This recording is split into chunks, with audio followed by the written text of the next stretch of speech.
Jimmy on the beat, boy.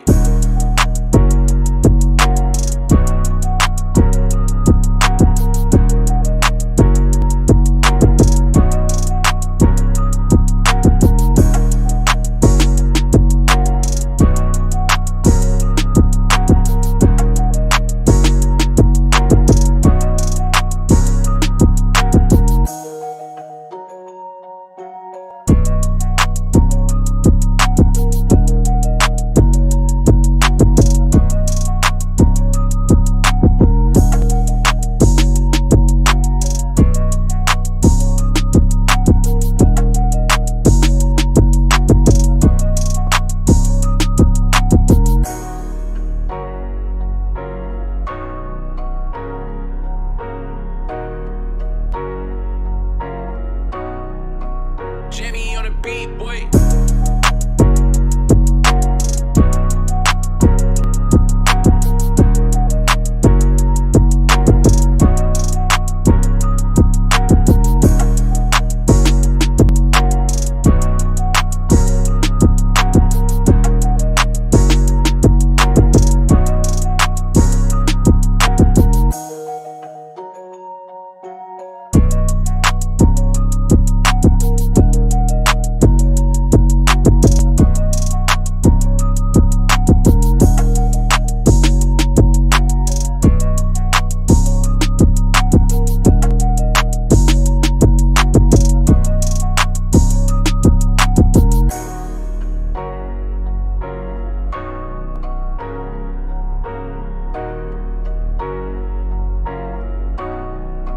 Jimmy on the beat, boy.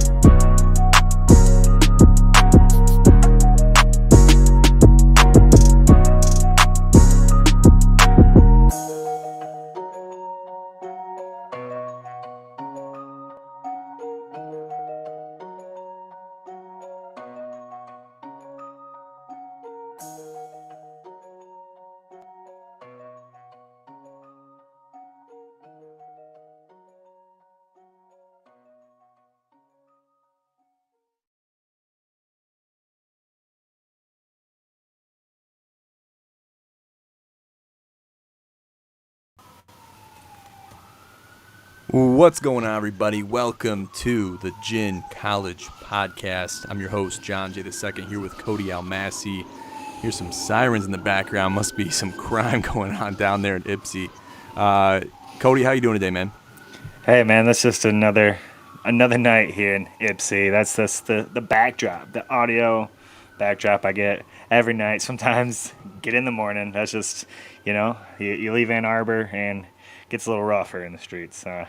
And I'm sure the ice is making it a little slick out there, too.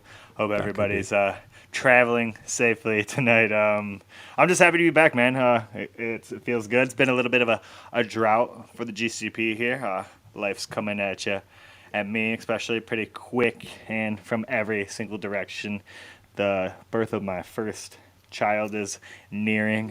Could happen anytime. So going to be a GCP dad here pretty quickly. And yeah, just feeling great, man. Hey, man, that's great, bro. And you mentioned life moving fast. It does, and it's just crazy how fast it moves. We're happy to have you here tonight on Ash Wednesday. I actually got my ashes earlier, signifying the beginning of Lent for all my Catholics out there. So hopefully you guys gave something up, sacrificed something for the good Lord. He gave his life up for us. The least we could do is give up a vice for 40 days, and I'll be releasing mine through the social media waves, so I want to save that for the people out there. But we'll get right into it. Got a lot of college basketball to discuss. A lot of things have happened over the last couple weeks, and we're still focused on March and the March Madness tournament. Bracketology is on our doorstep. Brackets will be popping up. They'll be populating. You'll see bracket challenges coming up everywhere. Every sports network, every service will be offering those, and we'll be doing one here with GSN and everybody in house as well. So we'll be doing a bracket challenge, and who knows, we might have a prize for the best bracket, best points best points totaled. So a lot of things to discuss, and we're excited for it. I mean, it's about to be the best month of the year, which is the month of March. In my opinion, it's really, I mean, how do you slice it up? I guess what, if not March, what's a better month out of the year, Cody? Man, you know me. We do a college basketball show. March is it, man. It's the time of the year. You got so much kind of culminating. Not even talking about the beginning of baseball season, which also just gets me going. But as far as just you got NBA, you got college basketball, all just coming to a head, and you get great conference tournament plays, and then it leads into March Madness. People who don't watch college basketball are filling out brackets. It's just a magical time of year. People who normally don't take a second glance at our sport are, they're looking at these teams. They're looking at a 64-team bracket here, trying to make something happen, even if it's just for funds. I love it, man. The eyes are on us, and it couldn't be a better time. Yep, we're in the spotlight. We're prepared for it. We're ready for the month of March. We're ready. We've been ready since January for the month of March. So a couple more weeks of college basketball in the regular season. Then we got the conference championships coming up. Seems like we just had that happen for football, and now it's already happening for basketball. Just kind of showing you how fast time goes. And I'm sure a lot of our viewers and listeners can attest to the speed of time as we age and get older. So that's just the reality of the situation, and we got to live with it, roll with the punches. Every chance we get, every day we breathe is a good day. So let's get right into the first topic, bracketology. We're eyeing up the first glance at 1 seeds. Okay, the Crimson Tide, the Alabama Crimson Tide. I can't believe I'm saying this. They are becoming a basketball school, ladies and gentlemen. It's happening before your eyes, before my eyes. And Alabama is going for their first 1 seed appearance in school history, and they seek to join other fellow 1 seeds, Kansas, Purdue, and Houston. So just looking at those 1 seeds, how do we feel about that 1 seed class? Is it here to stay? Is it solidified?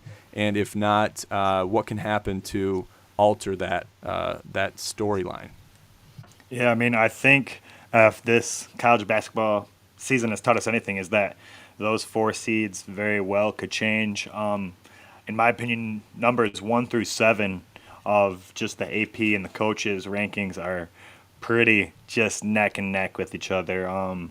They've all gone through their periods of adversity this year, and they've all responded to periods of adversity as well. Maybe Purdue right now, with their rough month, we're going to talk about that in a little bit, is probably the most suspect of those 1 seeds in my eyes, and I'm going to go with Kansas as the strongest 1 seed right now. They're a team that I chose to roll with when they were kind of going through their skid. They lost 3 games back-to-back in the month of January, and since then they're kind of rolling hot. TCU just on Monday, give them a good test. All these Big 12 teams are just absolute, almost unbeatable at home. They don't really lose at home, any of these Big 12 teams. So Kansas goes on the road and survives a great battle from the TCU Horned Frogs. And it just exemplified what I like from that 1 seed in general, the Kansas Jayhawks. But yeah, there's these teams right outside of the top 4. You got UCLA. They're one of the teams that I'm high on that isn't getting as much love. I think they should probably be a 1 seed, and their coach Mike Cronin thinks so as well. He caught this first real rankings of bracketology comical, is what the UCLA head coach thought. As Arizona, they are ranked 8th, I think, in the AP. UCLA is 6th, but Arizona got the more favorable draw when it came to bracketology. So UCLA head coach Mike Cronin, a little displeased with that, but he knows, you got to play the games. That's what really matters. So to answer your original question, there's lots of room for movement as we ease towards the big tourney here. That's what it looks like, and you mentioned teams like Tennessee, Virginia, UCLA, Texas, Arizona, Baylor, Kansas State's even in the mix with the Cyclones of Iowa State. There's a lot of different movement. There's a lot of opportunities. Virginia, as we mentioned, they're actually in trouble against Boston College as we speak right now, almost down 20 points, almost down 15. rather, at Boston College, the sixth ranked in the AP polls right now. Virginia in trouble. We've always seen them make a strong run. I think we've seen them in the NIT even last year. That was kind of a strange occurrence. But yeah. And then just to speak on this real quick, the Alabama Crimson Tide player, Brandon Miller, the freshman, was let off. He was fine, and he has escaped jail time for providing a weapon that wound up resulting in a murder of a woman. So kind of some crazy stuff happening, scandal-wise. And I guess just to touch on this real quick, do you think this is a case of no true crime committed, or do you think that this is a showing of mercy from the prosecutor just because this player is an athlete at a big time SEC school? What do you think the case is here? Yeah, in no way am I, an appointed judiciary official or anything, or a lawyer. Don't take law classes or anything, but in my eyes, especially just you take into consideration the context that we're kind of dealing with as a society right now, and shootings, gun control, those type of issues are kind of in the forefront of our everyday lives right now with the things going on, especially in East Lansing. And then for this news to break that Brandon Miller provided the weapon that was used in a fatal shooting, it seems like there's some sweeping under the rug going on here. They say there is no crime, there's nothing to charge him with, but you got to be held accountable in some way, type, or fashion. And maybe that's what this is with this news breaking. The court of public opinion will make a ruling here, as it is quick to do. Our society, we judge first, ask questions later, and that's what I don't want to do on the show here. But definitely there's some research for you individually to do into this case, and make the decision yourself about Brandon Miller and his involvement in this case. But I just think it needs to be treaded lightly with everything going on in our world right now. Yeah, definitely. And just real quick, we'll transition here. I just want to reach out to the families and the friends of those at Michigan State. I never formally did this on the show. I want to make sure I do this. I just want to give my condolences to everybody in the Spartan community, Spartan family. We've seen a great representation from a multitude of schools in the Big Ten and abroad outside of the conference that have shown their support to Michigan State. And Tom Izzo's really voiced his opinions on that, and it's just a terrible thing that happened. But just to share a real quick story about where the crimes occurred, I've had classes in Berkey Hall where the shooting happened. Most of my classes were actually in Berkey Hall because I was a social science student. Most of the classes in there are social science based. So, it's just terrible tragedy, but I can attest to the lack of, one, CCTV, so lack of cameras in there, and just the lack of security at large at Michigan State. But I think every campus is a little bit to blame. They're guilty of this to a certain extent. So whatever the issue is, we're gonna have to figure it out as a nation, because just like The Rock said, how many more is it gonna take before we do something about this? So we won't get into politics or anything like that on this show. Maybe on Trill Pod or another one of our podcasts, but that's not the place for that. Just wanted to reach out to the families and the community and give my condolences to the Spartan family for that terrible tragedy that occurred on campus. But moving on, in a little bit of a brighter light, MSU comes out and gets the dub against Indiana, 85-60, or was it 80-65? That's the score. I'm getting a little dyslexia here. And even talking about the Chrysler Center, Michigan, they smoked us. Okay, great performance there, and I thought the bookies were crazy for putting Michigan -2. I was talking about it in the chat in the Discord, and I couldn't have been more wrong. After the game ended, I was like, it should have been Michigan -9, and they still would have covered. So, but there too, great showing of support, great showing of humble attitudes, and just reaching out to their brother essentially. And it was a great display from the Michigan fan base and the student section and everybody, Juwan Howard, everybody, you name everybody.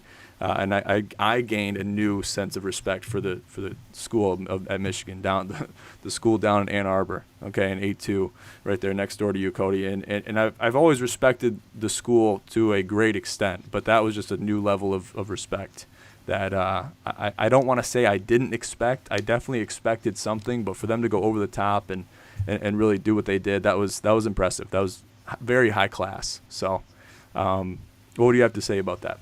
Yeah, that game, it was great to watch. Michigan, yeah, they kind of pulled away at the end, but before the last 7-8 minutes there, it really was a back and forth, a great battle. And give the Sparties all the credit in the world for playing so well in that game. You know, you're coming off such a tragedy and such an emotional obstacle that you have to get over to even, you know, be there in that kind of setting. And even if you get there, you know, I imagine a lot of these players are still kind of just going through the motions, aren't 100% in the moment, like how they should be playing basketball. They're still thinking about all the people they know who are affected themselves and the lost ones in their community. So, but to see Michigan, yeah, really put on such a great show for Michigan State. It was awesome to see. It was tugging at my heartstrings, you know, getting worked up watching that game. Yeah, I almost wanted the Sparties to win. It was great for two teams that really can be pretty have a lot of animosity towards one another. To see them kind of come together and do it for a bigger meaning, it was beautiful. Yeah, it More was than basketball. Yeah, it was. It was bigger than basketball, exactly. And I heard people saying too. This is on the Twitter waves before the game went, and the game got tipped off. It was they're saying, oh, this camaraderie, it's going to ruin the rivalry for this game. And I was like, you know, maybe it's not as, you know, there's not as much animosity in the air like there usually would be in a Breslin Center setting or in the Chrysler Center like there usually is. I mean, those are both volatile environments, especially for either team to be stepping foot in enemy territory. But we witnessed it, and I don't think that was the case. They were still playing hard. They were still, you know, it was still Michigan versus Michigan State. It was actually a better display, I would say, than the previous performance from both teams at the Breslin this year. So it was a great game of basketball. Michigan outplayed them, and their game plan to attack us, especially down low and using their bigs against our bigs, it was, I mean, I would say our bigs are non-existent. I might be going on a limb saying that, I might not, but Michigan got the job done. That was Michigan basketball that we're expecting to see, especially you as a Michigan fan is expecting to see them play well with chemistry, you know, hit their threes from outside when they matter, and then pull away and win the game in dominating fashion towards the end. So that's a win they need to get. I think they need maybe a couple more under their belt, definitely within the next 2-3 week period that we got going here, to have a chance at the tournament. But I think their chances look good. I mean, I guess, what do you think Michigan's chances are looking at the current position going into the big dance? Yeah, I mean, the basketball they played against the Sparties the other night was some of the best, truest form Michigan basketball I've seen them play this year. You know, you guys did a great job of locking down Dickinson, limiting his attempts around the rim. But then Shetter and Terrace Reed Jr. did a great job, you know, kind of picking up the slack and being the guys to get those points in the paint when you needed them. And then that allowed, you know, Dickinson to step out, hit that big three, which I hate watching Dickinson take threes, but it's good. They're going to hit every now and then, and that one happened to be a big one. And, that was when the tide shifted. The tide shifted yeah. when Dickinson hit that three late. That was the beginning of the end.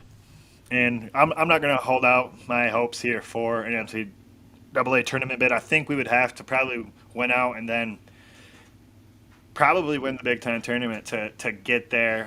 It's just going to be tough this year, but you know, you can't, I guess, as a fan base, give up. You got to play out the rest of the season and do as much damage as you can in the Big Ten tournament. You know, you can beat most of these teams, especially when it's not on their home court. So when we match up in the Big Ten tournament, you have some neutral sites there, and anything can happen. So, yeah, I don't know. I like the Sparties' chance a lot better than I like the Wolverines' chance. I think you guys are pegged right now as a 6 or 7 seed.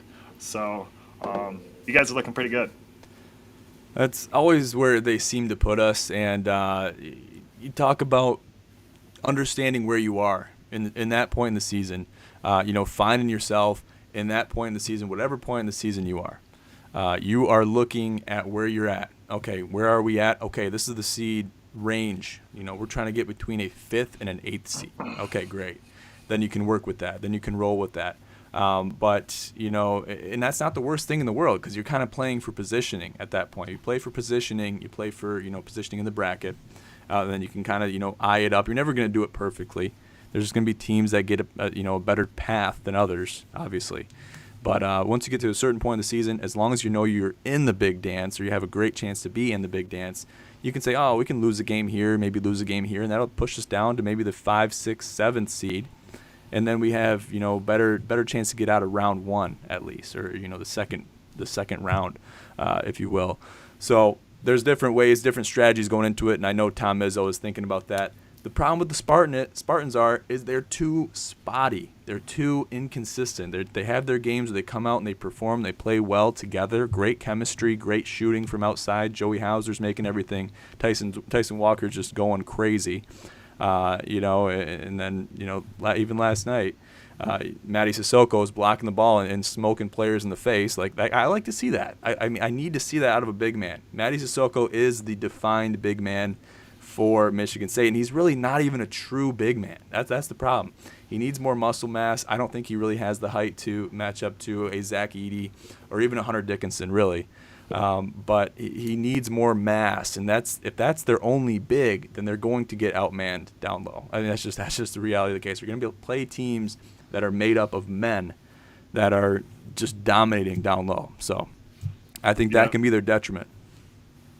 Yeah, you definitely need a big guy. That's kind of what we're seeing here in East Lansing. I mean, in Eastern Michigan with Himani Bates. He's one of our biggest dudes, our best rebounders, shot blockers, and that's not what he is. He is a shooter when it comes down to it. But on the fact of Matty Sissoko, I loved what he did last night, especially with Tracy Jackson Davis on the court, the leader in shot blocking in the nation, and MSU didn't allow him to get one block last night. I love that. Instead, it's Sissoko swatting the ball away. So just when you put it in that context, just kudos to him, and out there looking like Mutombo, my man. Yeah, he is. Then you got Jackson Kohler coming off the bench, freshman, doing some big things. And, yeah, you mentioned Trace Jackson Davis. I think we double-teamed, if not triple-teamed, every time he went into the paint. And that's limiting his weapons on offense, but also creating that spacing when you're on offense.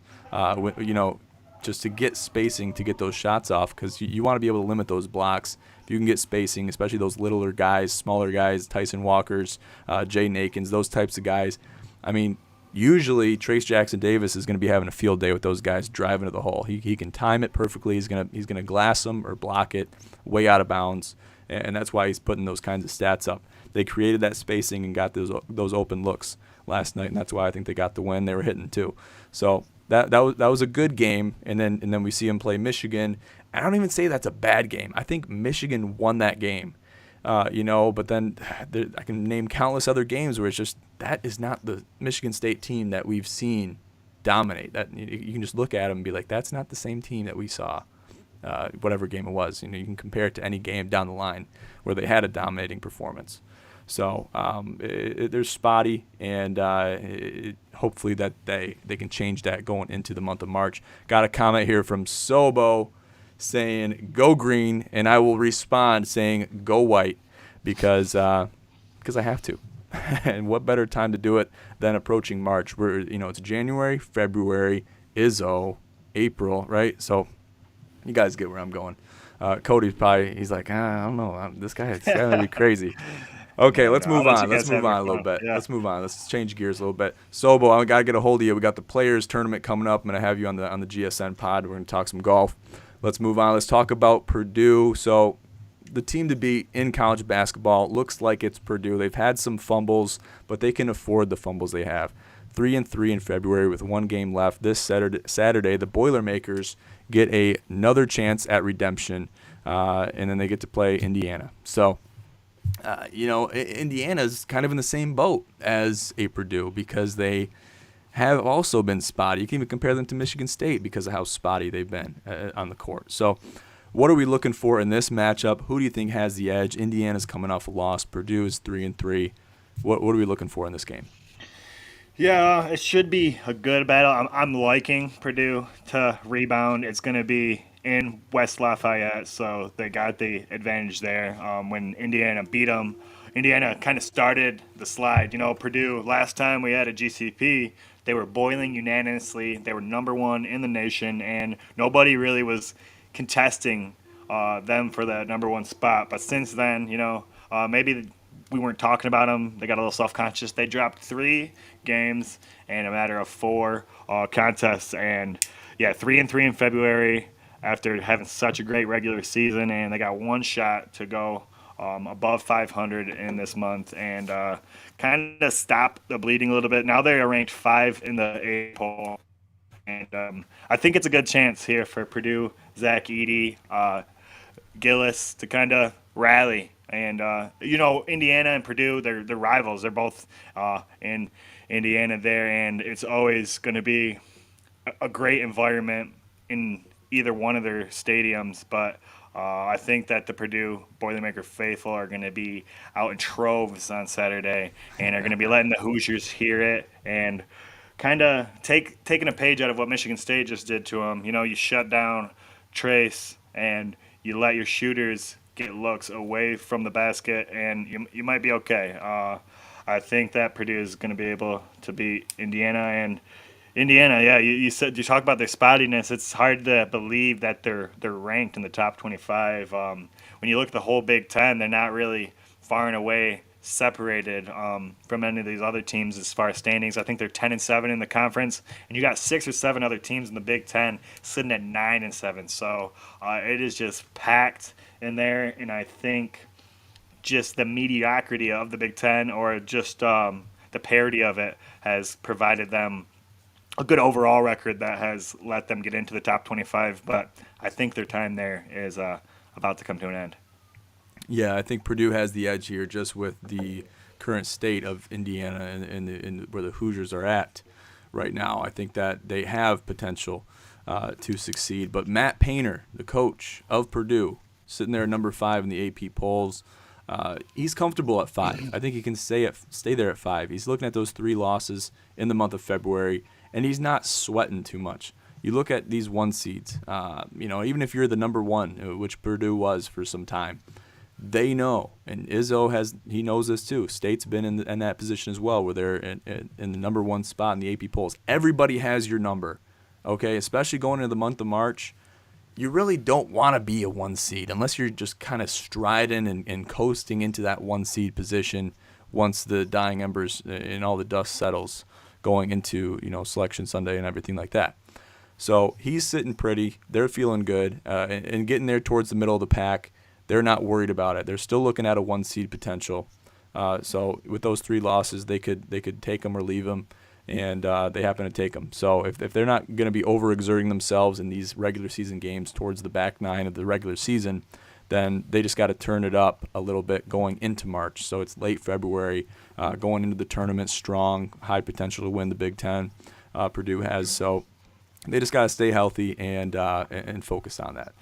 So a lot of things to consider. That brings the question up, though. Who makes it out of the Big Ten post-conference tournament? Who makes it out of the Big Ten to make it to the big dance? And then who makes a run?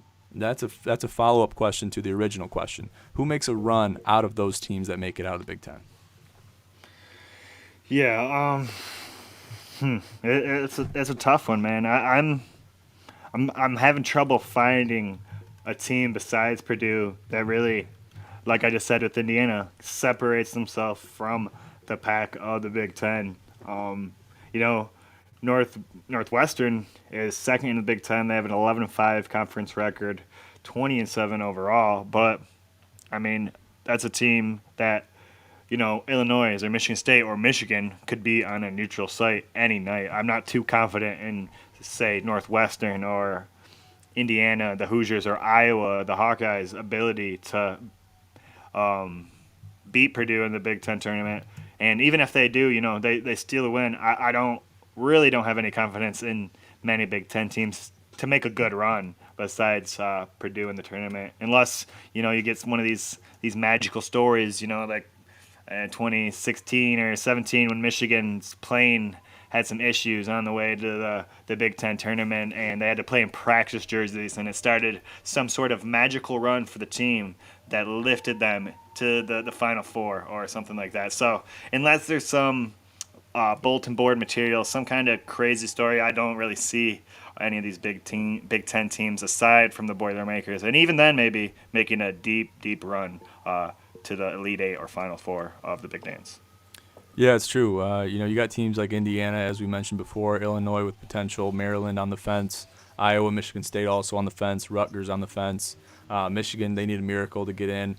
And then everything below that, they're not even close. You're looking at Minnesota 1-14 in the conference, like terrible, 0.067% win percentage, terrible. Okay. Northwestern, do they have the legs? Sitting there at second, right below Purdue and the Boilermakers in the Big Ten standings? Do we have faith for them? It looks like they're going to make it to the dance, but are they going to find the girl to dance with? That's the question. Yeah, I think the Big Ten is still one of the top teams. We're going to send, I think, 8 or 9 teams right now projected to the Big Dance, but I think we're going to be dancing alone, as you just alluded to there. A lot of with the boys. I think that's the story for the Big Ten. Yeah. So hey, who that's knows, my projections anyway. Yeah. Surprises can happen. I'm pulling for teams like Northwestern. Okay, I'm pulling for teams like Indiana, Illinois. These teams have potential to make it in. I mean, we've seen Oral Roberts make a run. Okay, St. Peter's. These teams, they have Cinderella stories that happen. That Cinderella stories were born in March. I believe the movie Cinderella was the script was written in March, right? So you can't make this stuff up. But I'm just looking forward to the month of March because it doesn't matter what we say here in the show. It doesn't matter. We can say anything we want. We can spew any amount of BS that we want to. Once March comes along, the entire script gets flipped because then we got to reevaluate and say, oh, I didn't see that happen. And, oh, this team came out of nowhere. We're looking at a 12th seed. Now they're coming in, here making it to the Elite Eight. Never saw this coming. Brackets are shattered. And then that's where we're at. So that's when we're going to really have fun with the GCPs because we talk about the things that unfold. We can reevaluate. We can look at our brackets and see where we went wrong, right? So there's a lot of things to look forward to in the month of March, a lot of things to anticipate. So we'll leave it at that. Let's talk about Coach K. He doesn't miss coaching after 5 decades, over 1,200 wins, 4 national titles, and 13 Final Fours. Tell me a little bit about Coach K. He was in the media here recently. What's the state of Coach K, and how does he feel about the current state of Duke?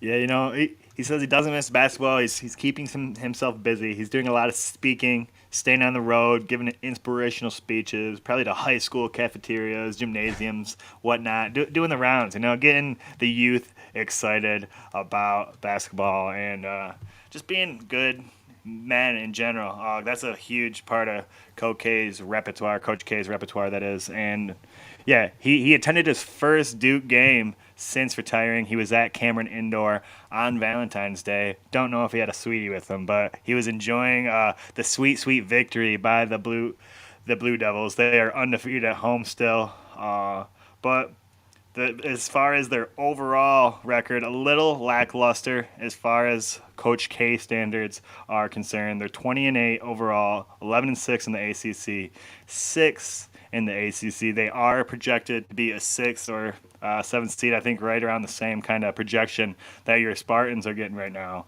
But he said he's watched every single game, even though this is the first one he's attended. So he is avidly watching. He's watching his replacement, his predecessor here.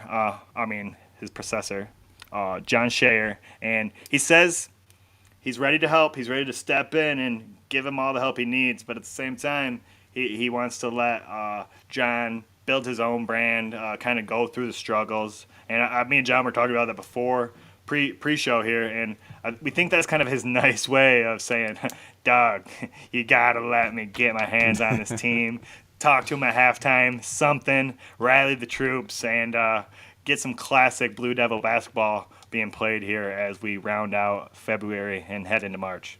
Yeah, I could see a father-son dynamic forming there with John Shire and Coach K. I could see John saying, or I could see Coach K saying, "Hey, let me in the locker room. Let me in the locker room. Come on, let me in the locker room." And John could be like, "Dad, I can do this. I got this myself. I can figure this out." And the dad's gonna be like, "Hey, I want him to, I gotta let him fail. I gotta let him fail to succeed.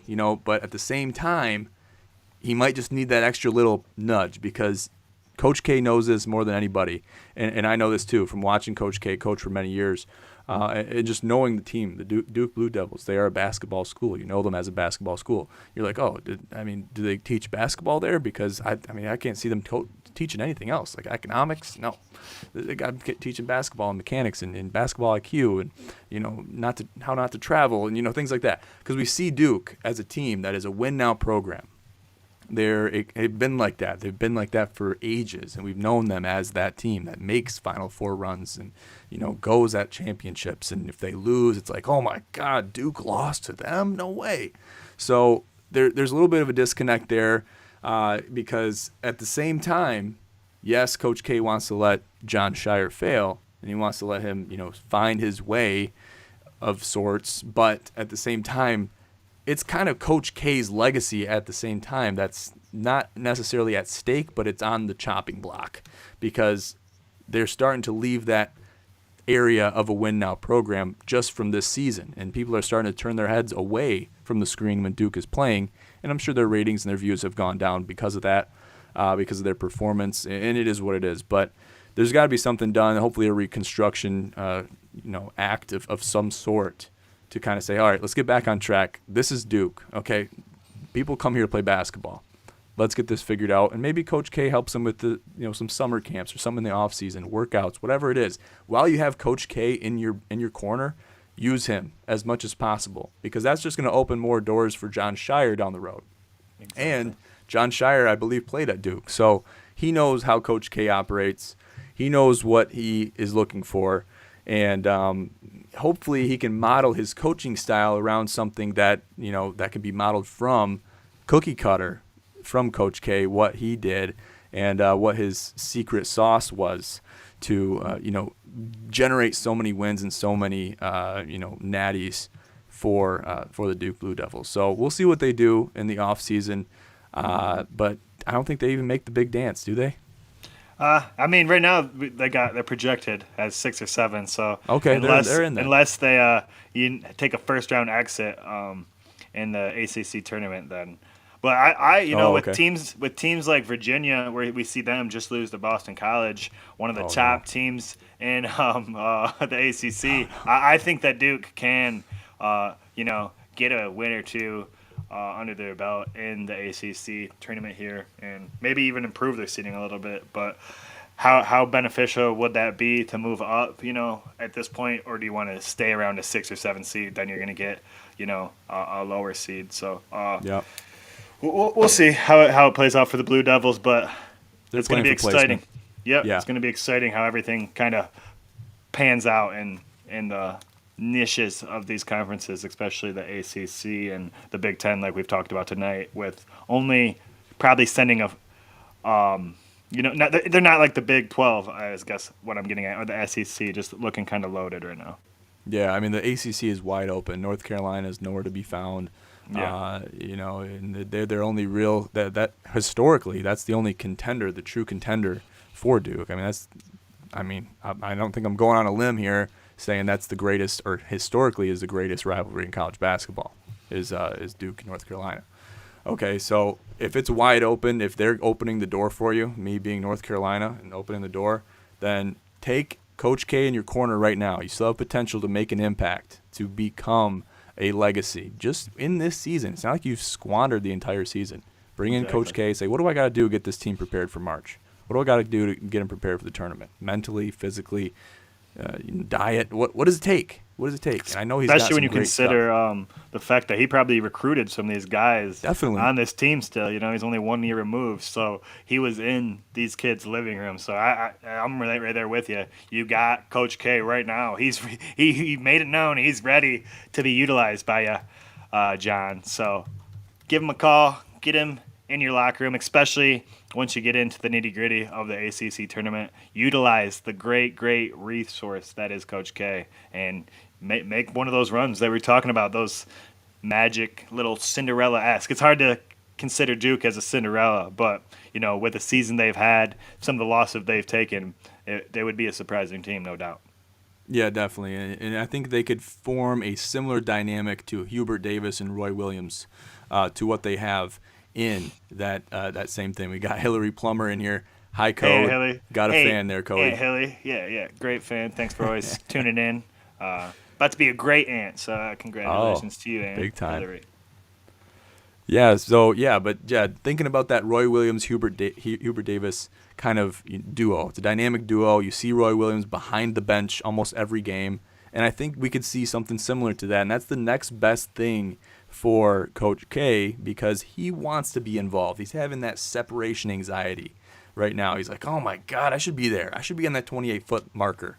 He's screaming at players, and that's my seat. I should be sitting there. He's thinking that through his head. He's not going to say it. He has too much pride, and he's too humble to ever say that. Okay, he was not going to pull out a Tom Brady and come out of retirement and come back, even though I thought he would. But and it is what it is. But I think that's the next best thing. Form that dynamic. Form those connections with these players. These players that don't know Coach K or didn't have Coach K, they want to have that connection with Coach K while he's still around. Okay, and he's not by no means near the end. But use him. If you're Coach John, you gotta be using him. So we'll see what they do. But just sitting here imagining what it'd be like to be in the living room with Coach K watching. Right. You just the Blue Devils go through a tough stretch of basketball and see how composed he is during that when he's just has no control anymore, just in his living room. The wife is like, oh, Mike, please, it's okay. And he's just throwing shit and fucking, or just looking disgusted, doing his best to just be a professional. But he doesn't have to. He's in his living room. He's retired. He's got his feet up. So I would love to be a fly on that wall. Yeah, definitely. So would I. I think he would much rather be in a position where he's watching his team win a natty or make it to a Final Four than the former situation just mentioned. But either way, I mean, I'm a big Coach K fan, not a Duke fan. Hopefully that makes sense. Kind of similar dynamic to I'm a big Harbaugh fan, but not a Michigan fan kind of thing. Hopefully that makes sense. But Coach K, I'm pulling for him. I want him and his team to do well. As long as they're not playing the Spartans, obviously that's a rivalry within itself. But just having Duke as that win now program, I think that's missing from the college basketball scene right now, and something that we're not necessarily used to seeing. So I'm looking forward to seeing what kind of run they can make and what the influence from Coach K can do to this Duke team to hopefully make them make a push, or at least try to. Good stuff. All right, well, that brings us to the end of the show tonight. Cody, you got any final thoughts, final words for the people going into the rest of our week? Yeah, boys, tell you guys to watch basketball. So tonight, after our show concludes, go ahead and watch number 1 Houston and number 2 Alabama, both tipping off at 9 p.m. Right now, actually. So go watch some basketball. If you're listening later, go look at the box scores of these two teams, kind of tear it apart. Be a Gin insider. Go take our perspective of things, and it'll help you when your brackets are being filled out in a couple weeks here. Yeah, be a Gin cider. You just sparked my interest there, Cody. Patent pending, ladies and gentlemen. Don't take that from me. Thank you. Y'all too kind. Okay, we'll leave it at that, though, guys. Make sure to check out our website, ginsportsnetwork.com, for all of our content, IG posts, articles, updates, everything, you name it. With bracketology coming up, we're going to be putting a bracket out on the website to be downloaded and submitted to us. You can be featured on the podcast if you do a bracket, and we'll be featuring those brackets and their performance going into bracketology and the month of March.